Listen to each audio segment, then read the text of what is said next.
আমাকে আপনি মাফ করেন, আপনি যা বলেন আমি তাই শুনবো, যা বলেন। রাতারাতি পিস ইন্টারন্যাশনাল স্কুলের অনুমোদন নিয়ে প্রতারণার অভিযোগ উঠেছে পতিত আওয়ামী লীগ সরকারের সুবিধাভোগী উচ্চ মাধ্যমিক পাস অধ্যক্ষ আনিসুর রহমান সোহাগের বিরুদ্ধে। শত কোটি টাকার মালিক এই সোহাগের বহুমুখী প্রতারণায় সব হারিয়ে নিঃস্ব হয়েছেন তারই ব্যবসায়িক অংশীদার সহ অনেক মানুষ।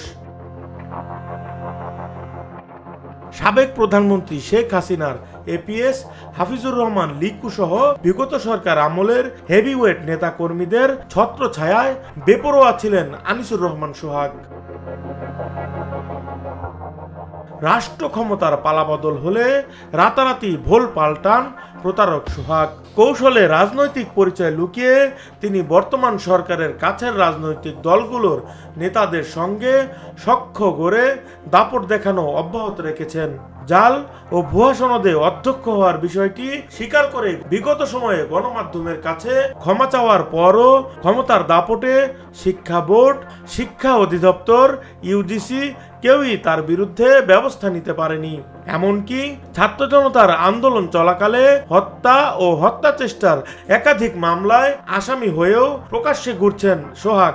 এবার 2016 সালে গুলশান হলি আর্টিজান বেকারিতে জঙ্গি হামলার ঘটনায় আওয়ামী লীগ সরকারের আমলে বন্ধ করে দেয়া একটি স্কুল পুনরায় অনুমোদনের জন্য আবেদন করেন তিনি। অথচ স্কুলটির প্রকৃত মালিকরা প্রস্তুতি নিচ্ছিলেন সেটি পুনরায় চালু করার।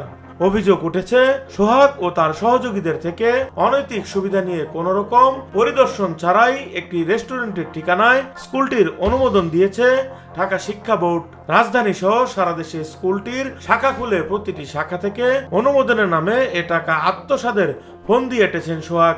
অনুমোদনের বিষয়ে ঢাকা শিক্ষা বোর্ড বলছে, এভারোজ ইন্টারন্যাশনাল স্কুল ও পিস স্কুলের মালিকানায় প্রতারণা করে আনিসুর রহমান সোহাগ পিস স্কুলের অনুমোদন নিয়েছেন বলে অভিযোগ পাওয়া গেছে। বিষয়টি নিয়ে তদন্ত চলছে।